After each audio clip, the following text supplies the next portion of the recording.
টাকার মালিক দেখো অভাব হয় না দূর, গরিব ঘুমায় আরাম করে মনটা বাহাদুর। ফেরাউনের লাশটা দেখো মিশর জাদু ঘরে, খায় না মাটি পোকা মাছি সবাই ঘৃণা করে। হৃদয়ে থাকিবে যার নম্রতা সদা, রহমত আসিবে সেথা প্রভুর ওয়াদা। বড়র বড়াই থাকলে দিলে রহমত আসবে না, নিজেকে নিজে ছোট মনে করিও সাদা। উঁচু জমিন থেকে পানি নিচু জমিনে যায়, তেমনি খোদার রহমত আসে নম্রতার হৃদয়। ভোগ বিলাসের বাড়ি গাড়ি পরে রবে সব, ভোগ বিলাসের বাড়ি গাড়ি পরে রবে সব। থাকতে সময় স্মরণ করো আল্লাহ আমার রব, থাকতে সময় স্মরণ করো আল্লাহ আমার রব। আমার আব্বা আমার ছেলে দেয়, এই লাইন মতো না চললে তোর সাথে আমি নাই। আমার আম্মা পর্যন্ত আমার সময় মতো বিপদে পড়লে আর চিনে না। আমার স্ত্রী স্বার্থে আঘাত লাগলে আর আমাকে চেনে না। চিন্তা করে স্বপ্ন দেখে ভিন্ন কোথাও যাবো, হিজরত করবো। আল্লাহ কয় বান্দা তোরে আমি ছাড়ি নাই, বড় আদর করে তোরে বানাইছি। আমি আল্লাহ পাক ফেরেশতা বানাইলাম, আদর করে বানাই নাই। জিন বানাইলাম, আদর করে বানাই নাই। আমি আল্লাহ মানুষ বানাইছি বড় আদর করে। বিশাল আসমান তোর জন্য বানাইলাম। আমি আল্লাহর কোনো কাজে লাগে না, আল্লাহর কাজে লাগে আসমান। আল্লাহ বলেন জমিনটা আমার কোনো কাজে লাগে না, ও গোলাম আমি তোর আরামের জন্য জমিন বানাইলাম। একটু তাকায় দেখ, আকাশের সূর্যটারে তোর গোলাম বানায় দিলাম, চন্দ্রটারে গোলাম বানায় দিলাম। তোর প্রয়োজনে বাতাস ফিরি দিয়ে দিলাম, ব্যবহার কর।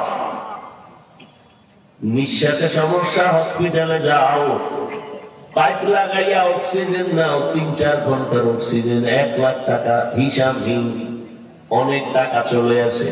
আল্লাহ কয় আমি আল্লাহ তোর অক্সিজেন ফিরি দিয়ে দিলাম, 1 টাকাও বিল চাইলাম না। তোর প্রয়োজন পানি, এই যে 1 বোতল পানি দোকানে যাও 15-20 টাকা নিবে 1 বোতল পানি। আল্লাহ কয় টাকা দেখ, আমি তোদের জন্য পানি ফ্রি করে দিলাম। এত পানি পান করছো, কোনদিন আমি বিল চাই নাই। বিদ্যুতের বাতি জ্বালাও, বিল দেওয়া লাগে, কাঠ ভরা লাগে। আর আমি আল্লাহ সূর্য দিয়া বিদ্যুৎ দিলাম, কয়দিন বিল দিছো বল? আমি আল্লাহ তোর কাছে বিল চাই না, আমি আল্লাহ দিলাম তোর ব্যবহারের জন্য, ব্যবহার কর। আমি আল্লাহ তোরে অনেক মায়া করে বানাইছি, আমি আল্লাহ চাই না তুই জাহান্নামে যাবি। আমি আল্লাহ এই জন্য ফজরে ডাকি আয়, আমি ফজরের হাজিরায় তোর মসজিদে পাই নাই। আবার আমি মুয়াজ্জিনের দিয়ে আবার যোহরে ডাক দিলাম, হাইয়া আলাস সালাহ, এই ডাকেও তোর পাওয়া গেল না। আমি আল্লাহ রাগ করিয়া তোর খানা বন্ধ করি নাই। আবার আসরের সময় ডাক দিলাম, আয় বান্দা তুই দুনিয়ার ধান্দায় ঘুরতেছু, আসরের হাজিরায় তুই নাই। আমি আল্লাহ রাগ করি নাই। আবার মাগরিবে ডাক দাওয়াইলাম, মাগরিবের হাজিরায় তুমি নাই। আমি আল্লাহ বেজার হই নাই। আমি আল্লাহ আবার এশার সময় ডাক দিলাম, আয়। এশার সময় যখন তোরে পাই নাই, এবার আমি আল্লাহ নিজেই রেডি হয়ে গেলাম। আমি তোরে ডাকার জন্য প্রথম আসমানে আসতেছি। রাতের গভীর, আসমান নীরব, জমিন নীরব, গাছের পাখিরা ঘুমাইতেছে, পশুরাও ঘুমায়, নদীর মাছও ঘুমায়, মানুষও ঘুমায়। ওই টাইম আমি প্রথম আসমানে আইসা ডাকতেছি, আলা মিন মুস্তাগফিরিন ফাগফির আলা। এ গুনাহগারের দলেরা, দুনিয়ার ধান্দায় পড়িয়া আমি আল্লাহকে যারা ভুলিয়ে গেছো, এই গভীর রাতে ও আমি আল্লাহকে একবার মহব্বত করে ডাক দিয়ে যদি বলো আল্লাহ মাফ করে দাও, আমি আল্লাহ তোর এক ডাকের বিনিময়ে তোর জীবনের সব গুনাহগুলো মাফ করে দিব। অতি গভীর হয় রজনী যখন, নীরবে প্রভুর নাম জপিও তখন। করুণা যদি পাইবারে চাও, গভীর রাতে উঠে প্রভুর গুণগান গাও। দুনিয়াতে তোমার আমার কাজ একটা ইবাদত, আর কোন কাজের জন্য আল্লাহ বানান নাই। রাত আর দিন 24টা ঘন্টা দিয়ে আল্লাহ প্যাকেট করে দিলেন। কোন সময় 12 ঘন্টায় দিন হবে, 12 ঘন্টায় রাত হবে, আবার কখনো 13 ঘন্টা 14 ঘন্টা রাত, কম হবে আবার দিন। এভাবে আমি টেনে টেনে রাত বড় করে দিন ছোট করি, আবার দিন বড় করে রাত ছোট করি। টোটাল কিন্তু টাইম হলো 24 ঘন্টা। কয় ঘন্টা? 24 ঘন্টা। এই 24 ঘন্টার ভেতরে আমি আল্লাহ তোকে 22 ঘন্টা দিয়ে দিলাম তোর পার্সোনাল কাজে ব্যয় কর। 22 ঘন্টা দিলাম তুই লেখাপড়া কর, চাকরি কর, ব্যবসা কর, তোর ব্যক্তিগত কাজে 22 ঘন্টা সময় ব্যয় কর। আমি আল্লাহ নিষেধ করলাম না। থাকলো কয় ঘন্টা? আল্লাহ বলেন এই 2টা ঘন্টা সময় তোমার নিজের কল্যাণের জন্য আখিরাতের লাইনে তুমি ব্যয় করো। মাত্র 2 ঘন্টা সময় তোমার কল্যাণে আখিরাতের লাইনে ব্যয় করো। তাও আবার একত্রে দেই নাই। যদি বলতাম এক দাঁড়ানে 2 ঘন্টা নামাজ, কষ্ট হবে। আমি যদি বলতাম এক বৈঠকে তেলাওয়াত করবি 2 ঘন্টা, কষ্ট হবে। আমি আল্লাহ কত দয়া করছি, এই 2টা ঘন্টারে ভাগ করছি যাতে তোর ব্যবসার ক্ষতি না হয়, চাকরির ক্ষতি না হয়, লেখাপড়ার ক্ষতি না হয়, যাতে তোর কষ্ট না হয়। আমি ভাগ করে দিলাম। বলে কেমন? ফজরের 4 রাকাত নামাজে 20 মিনিট দিয়া আরাম করে নাস্তা করে দোকানে যা, আবার জোহরের সময় ইচ্ছা গোসল করে খাইয়া আবার 10 রাকাতে 20 মিনিট সময় দে, আবার দোকানে যা, অফিসে যা, ব্যক্তি কাজগুলো করে ফেল, আবার আসরের 4 রাকাত নামাজে আইসা আবার 20 মিনিট সময় দাও, আবার তুমি তোমার দোকানে যাও, আবার মাগরিবের 5 রাকাত নামাজে আবার তুমি 20 মিনিট দাও, দিয়ে তুমি আবার তোমার ব্যক্তিগত কাজে যাও, এশার 9 রাকাত নামাজে আবার 20 মিনিট দাও, এবার তুমি বাসায় যাও, বাসায় যাইয়া পরিবার সন্তানের সময় দিয়া এরপরে ঘুমাও, আবার ফজরের সময়টা 4 রাকাত নামাজ পড়ো, 20 minute 20 minute 20 minute 20 minute 20 minute দেওয়ার পরও তোর ব্যবসার ক্ষতি হওয়া, এটা আমি চাই নাই। আমি আল্লাহ তোর ব্যবসার ক্ষতি করলাম না, চাকরির ক্ষতি করলাম না, লেখাপড়ার ক্ষতি করলাম না। এভাবে অল্প অল্প করে ঘুরাইয়া দেওয়ার পরেও যারা ঠিক মতো নামাজ পড়বি না, আমি আল্লাহ তোকে এমনি ছেড়ে দিব না। করায় গন্ডায় পুরা পুরা হিসাব নিব। আমার আদালত রেডি আছে হিসাব নেওয়ার জন্য। এরে বান্দা, আমি আল্লাহ পাক এতটা তোর উপরে ছাড় দিলাম, দয়া করলাম। 5 বেলার নামাজে তোর 20 মিনিট করে সময় ব্যয় করো, বাকি সময় তুমি তোমার কাজে লাগাও। ফজর হইলে যদি দোকানে যাও, ওই যে তুমি 22 ঘন্টা তোমার ব্যক্তি কাজে লাগাইছো, যদি 2 ঘন্টার ডিউটি ঠিক মতো রাখো, এরপরে যদি ফজর হলে দোকানে যাও, মানুষের সাথে খারাপ ব্যবহার না করো, কাস্টমারের মিথ্যা কথা না বলো, ধোঁকা না দাও, মানুষের ফেরত দেওয়া মাল ফিরাইয়া টাকা দিয়ে দিবি, ধোঁকা দিবি না। নামাজও পড়িয়া দোকানে গেছো, গল্প করো নাই। আল্লাহ রাসূলকে আল্লাহ বলেন জানায় দেন, এই ব্যবসায়ীর ব্যবসার দ্বারা আমি জান্নাতের পথকে আসান করে দিব। নবী বলেন এর ব্যবসায়ী সৎভাবে যদি ব্যবসা করো, রহমতের নবী বলেন আমার সাথে জান্নাতে থাকবা। আতিনা ফি দারে দুনিয়া না হাসান, আতিনা ফি দারে উকবা না হাসান। যদি ঠিকমতো ডিউটি করিয়া তুই ব্যবসায় যাও, ব্যবসাও আমি ইবাদত বানাইয়া আমি আল্লাহ পাক নাজাতের রাস্তা খুলে দিব। যদি আমার ডিউটি ঠিকমতো করিয়া বান্দা তুমি যদি চাকরিতে যাও, ওটাকেও আমি ইবাদত বানায় দিব। ইবাদতের চাদরে গোটা দুনিয়ার মানুষ আটকানো, ইবাদত ছাড়া কোনো আলাদা কোনো কাজ নাই। তুমি বাথরুমে যাও, ইবাদত হিসেবে যাও। তুমি ঘুমাইলেও তোমার ঘুমটাও হবে ইবাদত। তুমি যদি হাসো তাও ইবাদত, কান্না করবা তাও ইবাদত। দুইটা শর্তের বিনিময়ে। এক নাম্বার শর্ত, আমি যা করব যা বলবো সব হবে আমার আল্লাহর সন্তুষ্টির জন্য। দ্বিতীয় শর্ত, আমি যা করব যা বলবো সব হবে রাহমাতুল লিল আলামিনের আদর্শ অনুযায়ী। কার সন্তুষ্টি? আল্লাহ। আদর্শ কার? নবীজি। কার? নবীজি। নবীর আদর্শ মতো তুমি যদি দোকান করো, ব্যবসা করো, চাকরি করো, এটাও তোমার ইবাদতে গণ্য হয়ে যায়।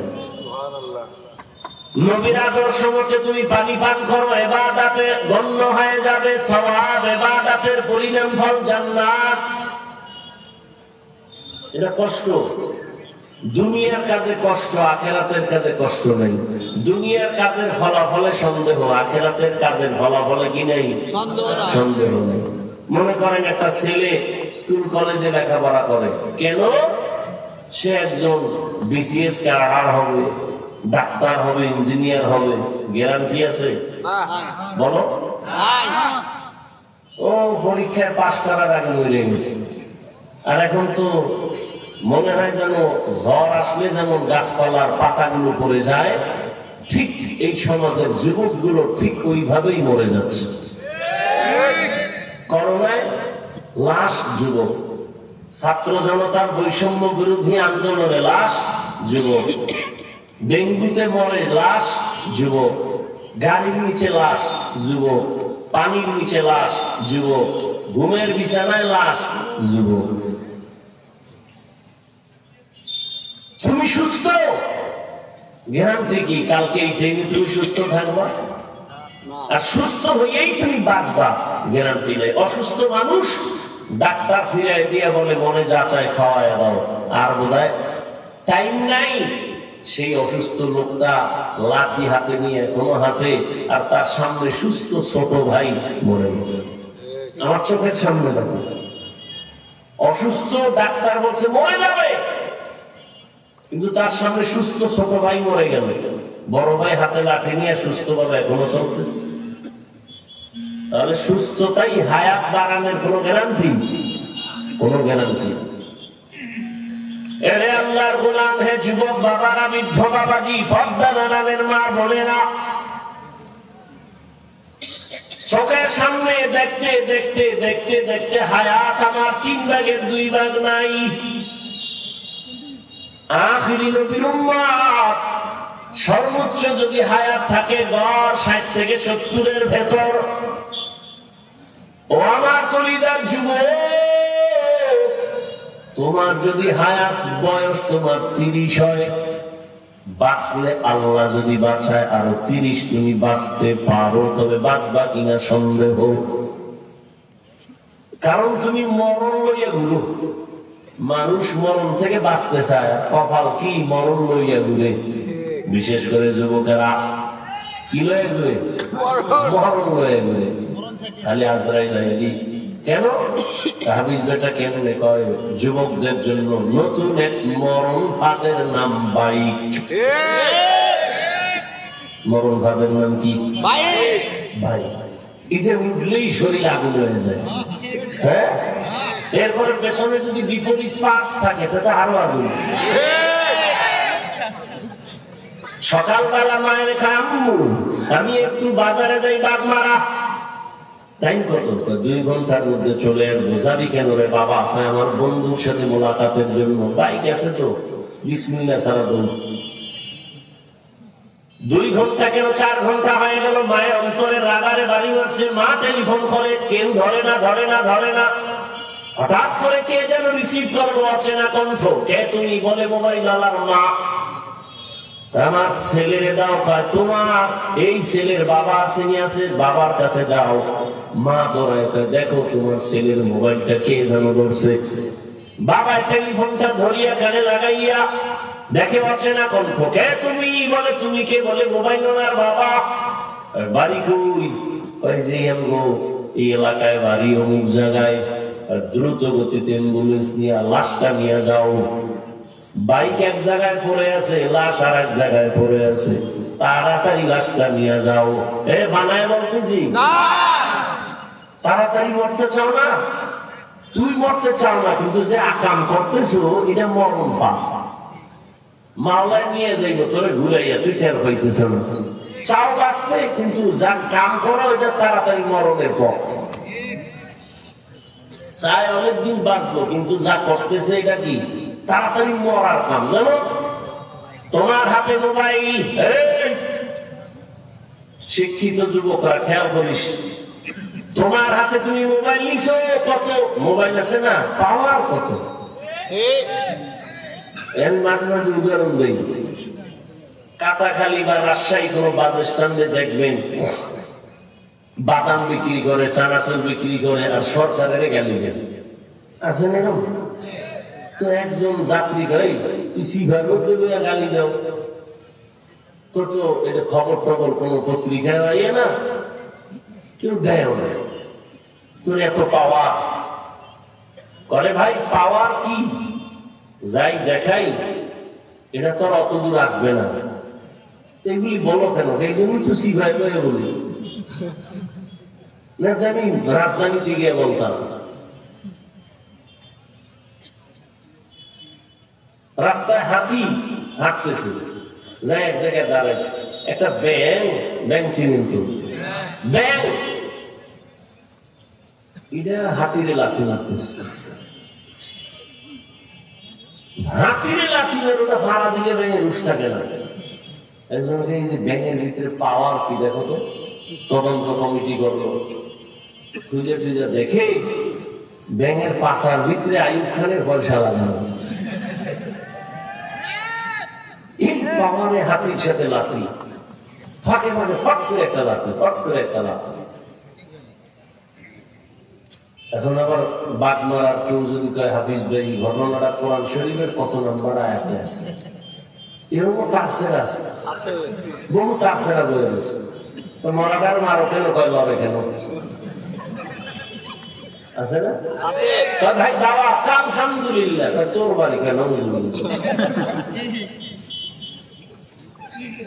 মোবাইল হাতে নিচে বাবা, চাইছো মোবাইল দিয়ে বড় বাহাদুরির সাথে রাস্তায় চলবা, কেউ দেখলেই মোবাইল হাতে নিছো, মোবাইলটা নিয়ে কত সময় কাটাচ্ছ। মনে চাইছে বাঁচবা অনেকদিন, আল্লাহর কসম, কসমের কথা বিশ্বাস না করলে তোমার ঈমান দুর্বল। মোবাইল যারা হাতে নিছো, তোমার মরণটা খুব দ্রুত রেডি থাকো, কারণ এই মোবাইল তোমার মরণ আর এক ফাঁদ। আমি বলি খালি শুনছিলেস না, বাসায় গিয়ে গুগলে সার্চ দিবি টাচ মোবাইলে শরীরের অঙ্গের কি কি ক্ষতি হয়।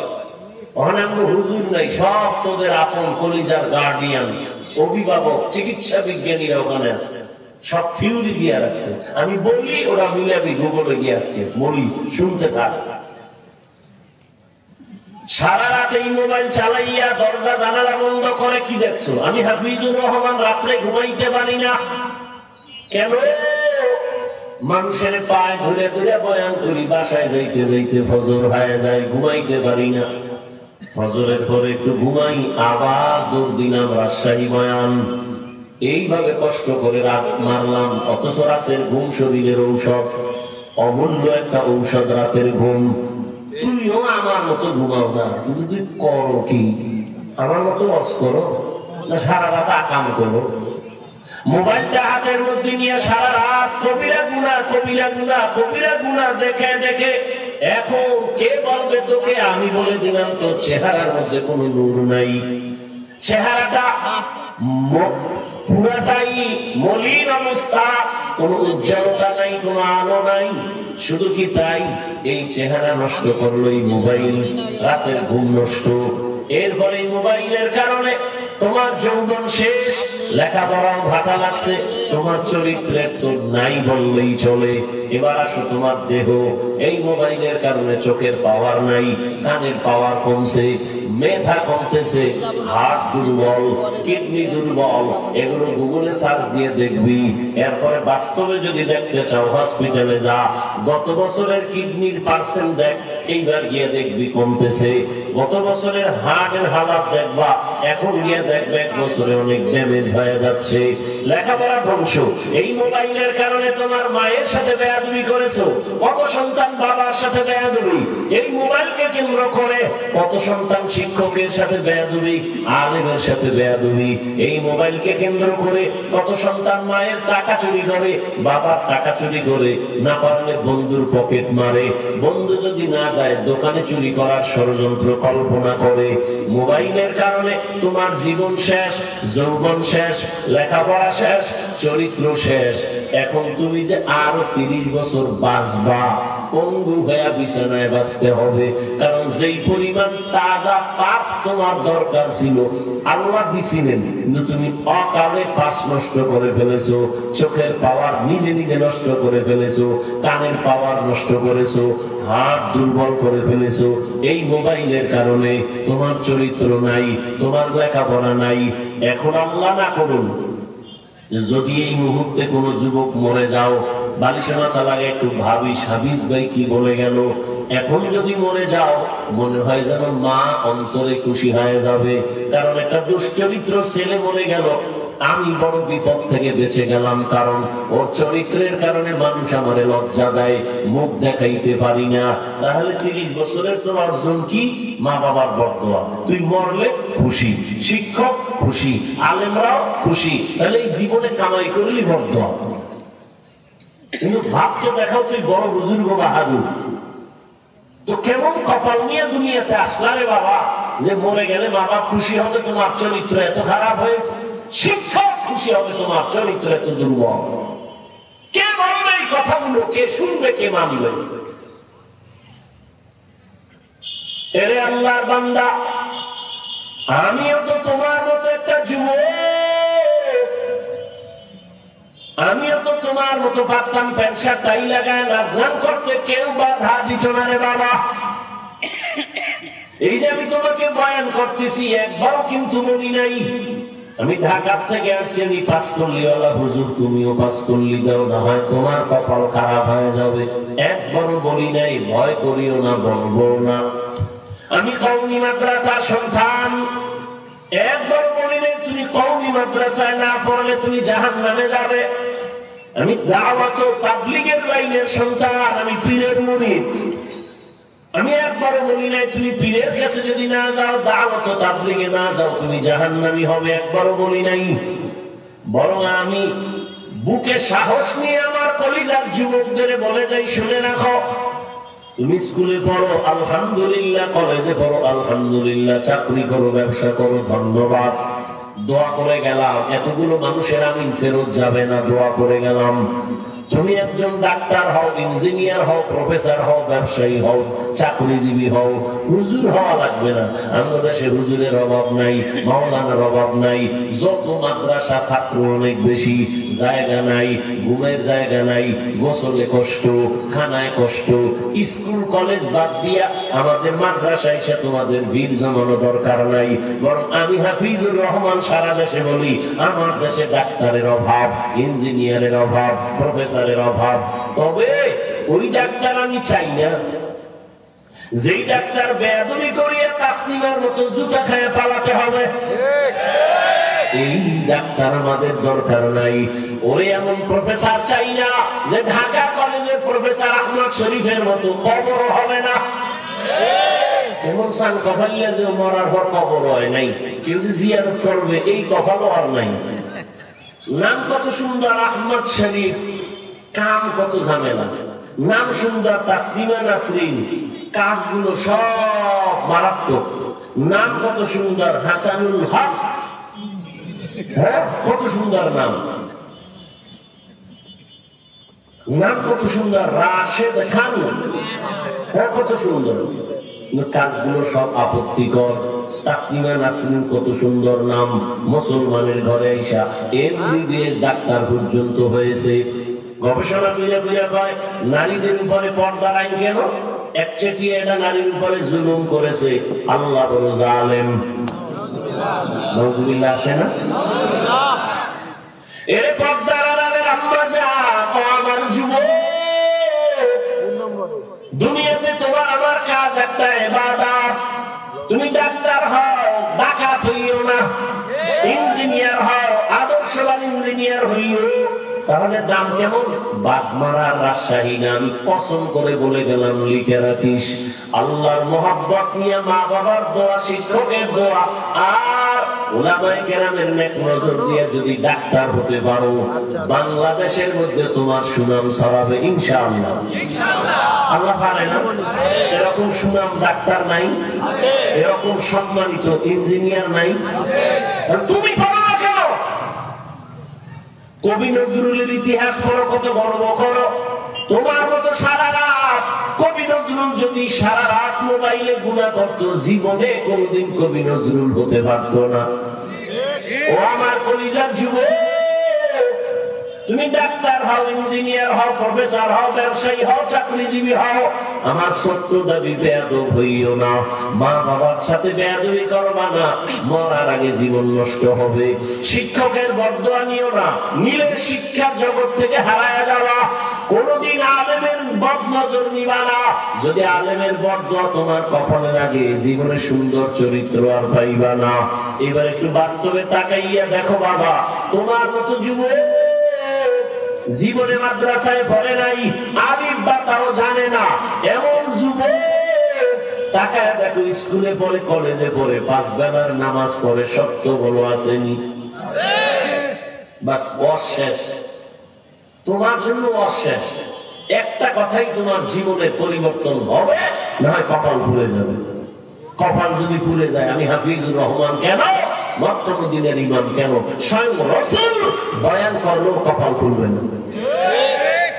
যেই নবীকে একবার দেখলেই পেটের ক্ষুধা থাকে না, যেই রহমতের নবীর চেহারা দিয়ে তাকাইলে মুহাব্বতের নজরে জাহান্নামের আগুন হারাম। আম্মা জান আয়েশা রাদিয়াল্লাহু আনহা বলেন, রহমতের নবীর ঘাম মোবারক বোতলে ভরে রাখতাম, আর আমরা বড় বড় অনুষ্ঠানে আতর হিসেবে ব্যবহার করতাম। কেমন মায়ার নবী আমার, ওই নবীকে একবার দুইবার না, টানা 13 বছর দেখলো, বয়ান শুনলো, এরপরেও কালেমা কপালে জুটলো না। কত বড় নিকৃষ্ট বেঈমান জানেননি কে? কে? আবু জাহাল। কপাল 13 বছর নবীরে দেখলো, বয়ান শুনলো, কালেমা পড়লো না। অন্যদিকে 27 বছরের একটা যুবক তরবারি নিয়ে দৌড়ায়, নবীকে জবাই করবে। কয় বছরের? 27 বছরের যুবক তরবারি নিয়ে দৌড়ায়, আমার নবীরে জবাই করবে। রহমতের নবীর একটা নজর দেখা তরবারি ফালায় বলে, ও নবী, বেয়াদবি মাফ করে দেন, আমার কালেমা পড়ায় মুসলমান বানায় দেন। 13 বছর নবীরে দেখিয়াও কালেমা পড়ে না বেঈমান আবু জাহাল। আর 27 বছরের যুবক আমার নবীকে জবাই করতে গিয়া কালেমা পড়িয়া নবী বলেন, ওমর, আপনার হাতটা আমার হাতে লাগায় দেন। রহমতের নবীর হাতে হাত লাগায় দিছে। রহমতের নবী কুদরতের মুহাব্বত দিয়া নেক নজর মারছে। ওমরের পাওয়ার বেড়ে গেছে, এমন পাওয়ার বেড়ে গেল, মুহূর্তে তরবারি নিয়ে দাঁড়াইয়া হাতিবে কাবায় বলে, এই ইসলামের দুশমন, নবীর দুশমনেরা দাঁড়া, আমার ওমরের সামনে যদি পারো দাঁড়াও, আমি ওমর তোমার ফয়সালা করব, সামনে দাঁড়ায় যাও। আল্লাহ তাআলা এমন পাওয়ার দান করছেন, ওমর যেই রাস্তা দিয়ে চলে, ওই রাস্তায় কোনো শয়তানও চলে না। সুবহানাল্লাহ। এর নাম কপাল। ও আমার যুবক, তোমার জন্য আমার জীবনের শেষ কথা, তুমি যদি তোমার মতো যুবক যদি র্যাব, আর্মি, পুলিশ, বিডিআরের চাকরি করে 5 বেলার নামাজ পড়ে, বলো বাবা তুমি কেন পারো না? তোমার মতো যুবক রাস্তায় গাড়ি চালায়, আজান হলে নামাজ পড়ে, বলো তুমি কেন পারো না? তোমার কপাল কেন এত খারাপ? তোমার কপালে কারো হিসাব রাখছে? কার বদদোয়া নিয়েছে তুমি? তোমার মতো যুবক র্যাব, আর্মি, পুলিশ, বিডিআরের চাকরি করে, doctor, professor, engineer, OC, DC, SP, MP, মন্ত্রী, চেয়ারম্যান, 5 বেলার নামাজি দাড়িওয়ালা নাই? আছে। তুমি কেন পারো না রে বাবা? যাও রাজশাহী ভার্সিটিতে যাও, ঢাকা কলেজে গিয়ে দেখবা অনেক ছেলেরা মাথায় পাগড়ি, অনেক বড় দাড়ি, অনেক বড় জামা, পিছন থেকে মনে হয় যেন মসজিদের কোন খতিব। ও ভাই, তুমি কোন জায়গার খতিব? বলে নাউজুবিল্লাহ, আমি তো আরবি ভালো করে পারি না, তো তোমার এমন হালাত কেন? বলে মা বাবার দোয়া আর আলেমদের নেক নজর। ওলামায়ে কেরামের নেক নজর লাগাইছি, এই কারণে আমি কলেজে পড়িয়াও নামাজ ছাড়ি না, ভার্সিটিতে পড়িয়া আমার নামাজ যায় না, স্কুল জীবন থেকে নামাজ ধরে ফেলেছি, আমার মা বাবার সাথে বেয়াদবি করি না। ও যুবক বাবারা, তুমি যাই হও না কেন বেয়াদব হইও না, মা বাবার থেকে বেয়াদবি নিয়ে বদদোয়া নিও না, শিক্ষকের সাথে বেয়াদবি করে বদদোয়া নিও না, ওলামায়ে কেরামের সাথে বেয়াদবি করে বদদোয়া নিও না রে বাবা। মনটারে বুঝাও রে মন, তোমার আমার মতো যুবক যদি জেনারেল লাইনে তাকিয়া নামাজ পড়ে, নবীর তরিকা মেনে চলে, তুমি আমি কেন পারবো না? নদীর মধ্যে মাছ ধরে যুবক নামাজ ছাড়ে না, এই ময়দানে কৃষি কাজ করে যুবক নামাজ বাদ দেয় না, এই মাঠে গামছা বিছাইয়া নামাজটা ভুলে নেয়, তুমি কেন পারবা না? মনে মনে ভাবছো কি হিন্দুদের অন্যভাবে বুঝাইতাম, খ্রিস্টানকে অন্যভাবে বয়ান দিতাম, তুমি মুসলমান আমিও মুসলমান, তোমার আমার আল্লাহ এক, নবী এক, কোরআন এক, কাবা এক, ধর্ম এক, কালেমা এক, সব এক, তোমাকে কেন একটু বুঝাইতে হবে? বলো বাবা, তোমরা ভাবছো কি ওই আল্লাহর কোরআন আমাদের মূল পুঁজি? মনে মনে ভাবছো মনে হয় কোরআন মিথ্যা। কি কোরআন মিথ্যা? একটা ভুল এখন পারলে বের কর যে কোরআনে হ্যাঁ ভুল আছে, আমি এখন দাড়ি কেটে বেরোবো, পারবা? দুনিয়ার এই ১৫০০ বছরে কেউ পারে নাই, অনেক অপচেষ্টা করেছে মহাপণ্ডিতেরা, বরং বহু বিধর্মী কালেমা পড়ে মুসলমান হয়ে গেল। কিয়ামত পর্যন্ত আল্লাহর কোরআনের ভুল বের করতে কেউ পারবে না। এবার বলো কোরআন সত্য না মিথ্যা? ও আমার বাগমারার যুবক বাবারা, ও বৃদ্ধ বাবাজিরা, ও পর্দার আড়ালের আম্মা জানেরা, আপনাদের সন্তানদের যত বয়ান আমি শুনাইলাম, এগুলো বাস্তবায়নের জন্য ও পর্দার আড়ালের মা, আপনার দোয়া ছাড়া হবে না, আপনার নেক চেষ্টা ছাড়া কোনোদিন সম্ভব না। এই দুনিয়ায় যত ভালো সন্তান আছে মায়ের অবদানের কারণে, এরে আম্মা জান, এই কারণেই তো আপনাদের মর্যাদা বেশি। আপনারা নবীদের মায়ের মতো মা, সাহাবায়ে কেরামদের মায়ের মতো মা, হাফেজে কোরআনের মায়ের মতো মা, আপনারা তো আয়েশা রাদিয়াল্লাহু আনহার মতো দামি নারী, আপনারা তো ফাতেমা রাদিয়াল্লাহু আনহার মতো দামি নারী, খাদিজা রাদিয়াল্লাহু আনহার মতো দামি নারী। এরে আম্মা জান, আপনার মতো কত মা এই অঞ্চলে এখনো আছে, খুঁজলে পাওয়া যাবে। নামাজ ছাড়ে না, বেপরদায় চলে না, মোবাইলে সময় নষ্ট করে না, স্বামীর মাল হেফাজত করে, সন্তানগুলো ভালো বানানোর মেহনত করে। ও আম্মা জানেরা, যারা এখনো পর্দা করেন না, নামাজ পড়েন না, মোবাইলের সময় নষ্ট করেন, স্বামীর মাল হেফাজত করেন না, কয়দিন আর এই দুনিয়ার বাহাদুরি, এখনো সময় আছে, তওবা করে নেন। ও আমার যুবক বাবারা, এত বয়ান, তাবলীগওয়ালাদের বয়ান, পীর মাশায়েখের বয়ান, জুমার দিন খতিবের বয়ান, এরপরেও কেন আপনাদের আমল সুন্দর হয় না? বুঝি না, কি আমরা ভুলে আছি নাকি আপনারা ভুলে আছেন তাও বুঝতেছি না। না হয় এত পাও ধইরা ধইরা বুঝানোর পরও কেন আপনি নামাজ পড়বেন না? হ্যাঁ, যদি যুবক বাবারা বলো হাফিজ ভাই আমরা ভালো আছি, আপনারা বেলাইনে, তাহলে বলো আমি তোমাদের লাইনে চলে আসি, দলিল দেখাও। আর যদি বলো না হাফিজ ভাই যতই চালাকি করি না কেন, আপনারা উলামায়ে কেরামরাই সঠিক পথে আছেন, আমরা শয়তানের ধোঁকায় পড়ে নামাজ রোজা বাদ দিয়ে আমরা ভুলের পথে আছি। যদি বলতে পারো, আরে যদি বলো তাহলে আমি তোমাকে বলবো বাবা কি বললে তুমি দিনের পথে আসবা।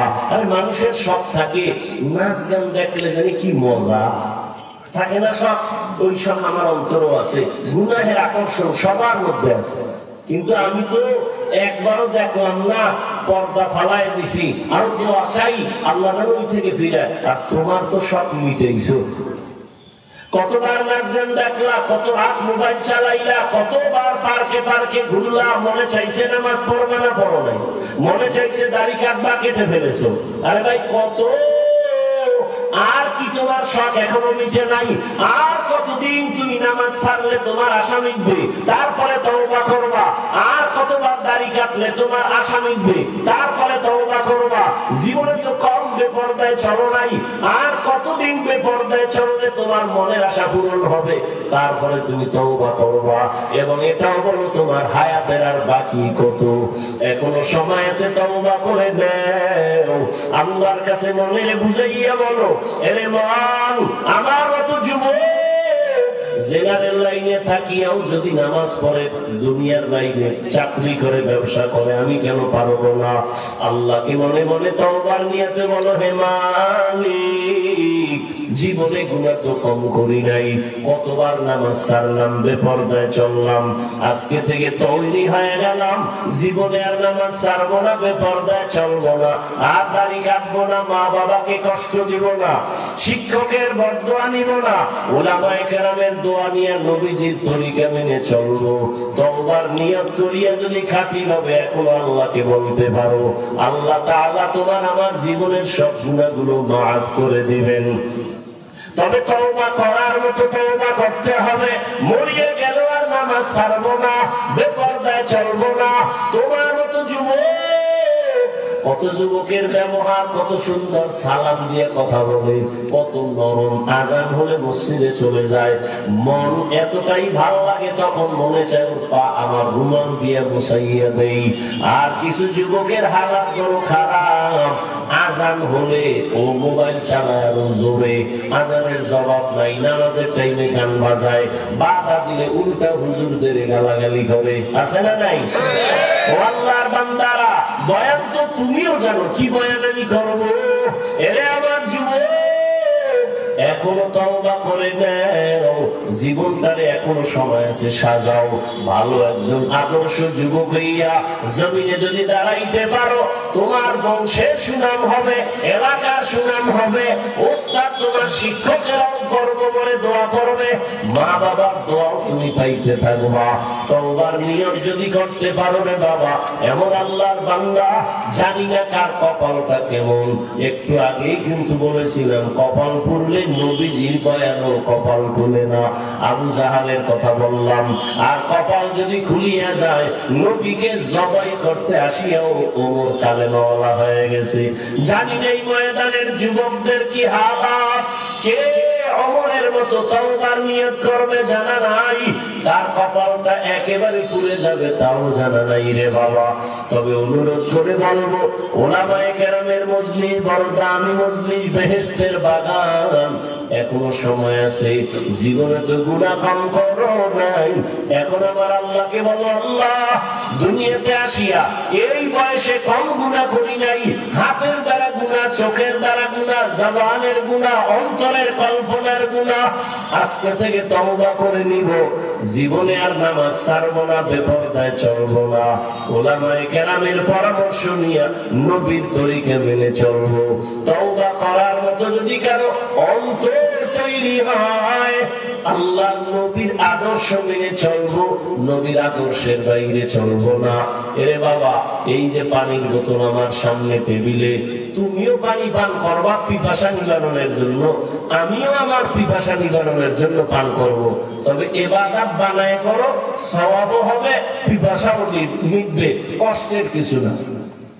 যেমন তুমি যদি পানির বোতল থেকে পান করতে চাও, তুমি দম করে বাম হাতটা দিয়ে বোতলটা ধইরা, ডান হাত দিয়ে মুখটা ধইরা, বাম হাতে টান মারবা, এক টানে আধা লিটার নাই, ফট করে বুকে বাইজা করে ধর, সবাই ধরে দেখে হেও নাই, ঠিক নেই?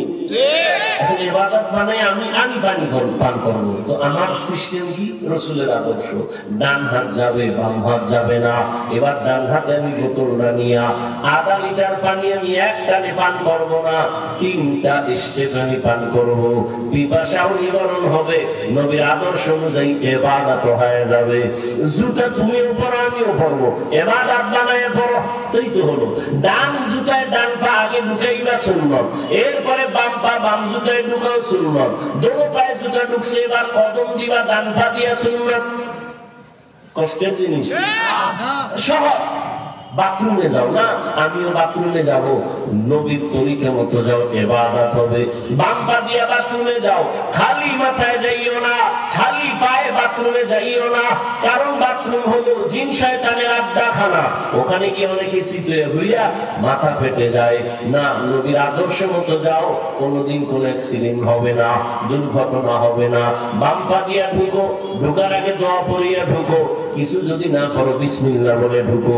এবার তুমি জুতা পায়ে রাখো, মাথা খালি রাখবা না, টুপি বা কোনো একটা কাপড় নিয়ে যাও। এরপরে বাথরুমে গিয়া বসবা, বাম পায়ের উপরে ভর করে বসবা সুন্নত, এবং হাঁটুর উপরে কাপড় উঠাইবা না, এটাও সুন্নত।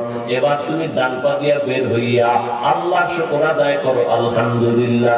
বাথরুমও হলো নবীর আদর্শ মতো ইবাদতেও গণ্য হলো। এরে আল্লাহর বান্দা, এখান থেকে মুনাজাত দিয়া অনেকে বাসায় যাবে, আমিও যাব গন্তব্যে গিয়া। সবাই ফেরেশ, সবাই ফেরেশ, যারা একটু ভদ্র তারা। আর কিছু মানুষ আছে যেখানে রাত সেখানে কাজ। ফ্রেশ হইতে গিয়া হাত ধুইবে, চেহারাটা ধুইবে, পা ধুইবে। আমিও তো একই কাজ করব, তবে আমারটা ইবাদত বানায় করব। তুমি হাত ধুইবা এই অর্ধেক ধুইয়া, পা কোন চেহারাটা ধুইয়া দুই খেয়ে ঘুম। আমিও চেহারা হাত পা ধুইব, তবে আমি ইবাদত বানায় দেব। তুমি অর্ধেক করছো, আমি আরেকটু বাড়াইয়া আমার এই কোন পর্যন্ত উপরে ধুয়ে ফেলবো, চেহারাটা পুরো ধুয়ে পা ধুইলাম, আমার ওযু হয়ে গেল। কষ্ট তুমিও করছো, আমিও করছি। মনের চাহিদার দুর্বলতা, তোমার মন চায় না, মনটাকে ঠিক করলেই হয়ে যায়। এটা কষ্টের কিচ্ছু না। রাস্তা দিয়ে হাঁটতেছ, রাসূলের তরিকা, ডান পার্শ্ব দিয়ে হাঁটো, সুন্নাত। নজর নিচে রাখো, সুন্নাত। যা খাও তুমি ডান হাতে, বাম হাতে নয়। খানা খাইতে বসছো, দস্তরখান, বিসমিল্লাহ বলে খানা নাও। এরপরে তুমি ডান দিক থেকে খানার লোকমা শুরু করো। খানার আগে দোনো হাতের কবজা পর্যন্ত ধুইয়া নাও, খানার পরে আবার দোনো হাতের কবজি পর্যন্ত ধুয়ে নাও। ইবাদত বানায় চলো, সব আসান হয়ে যাবে।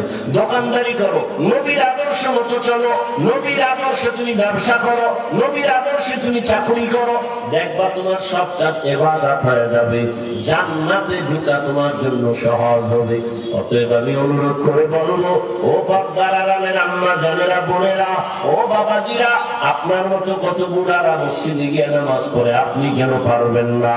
এখন থেকে মনে মনে আল্লাহকে বলেন, হে আল্লাহ, আর কোনদিন গুনার কাছে যাব না, নামাজ ছাড়বো না।